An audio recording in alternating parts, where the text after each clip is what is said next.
رسول الله.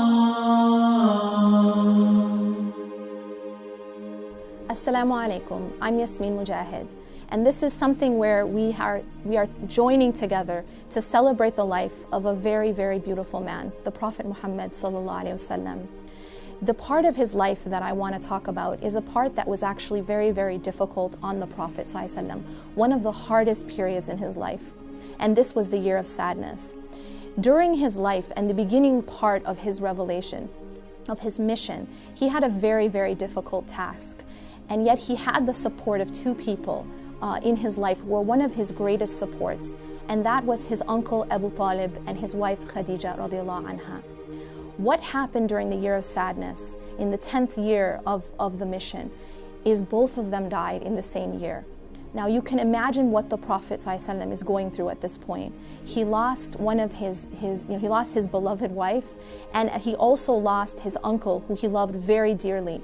But he also lost a protection because the Quraysh were trying to attack the Prophet ﷺ, and one of the things that was barring them was the protection of Abu Talib.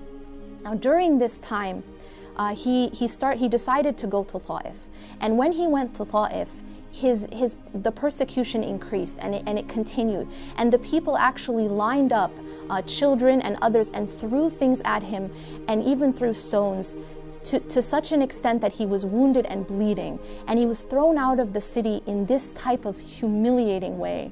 Now you can imagine what he was going through at this point. And he went and he sat under the tree and he made a very powerful dua. And there's one aspect of that dua that I want to focus on.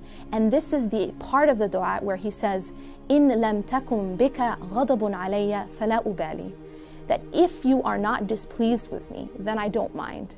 Now this is mind-blowing because the Prophet ﷺ has been through so much at this point.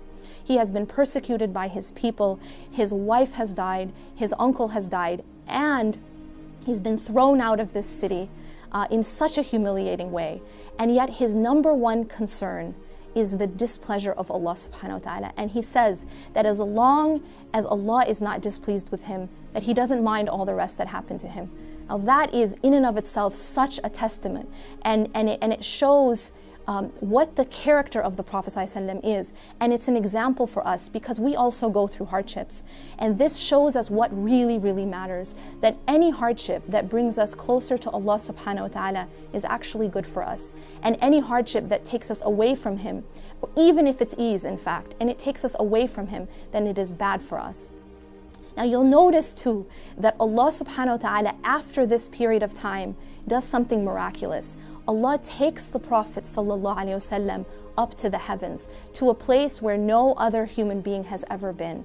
And you see here that it's such a very, very symbolic sort of lesson for us, that when Allah subhanahu wa ta'ala takes away the creation, when Allah subhanahu wa ta'ala takes something from us that we love, but He gives back something better, He gives back something so much greater.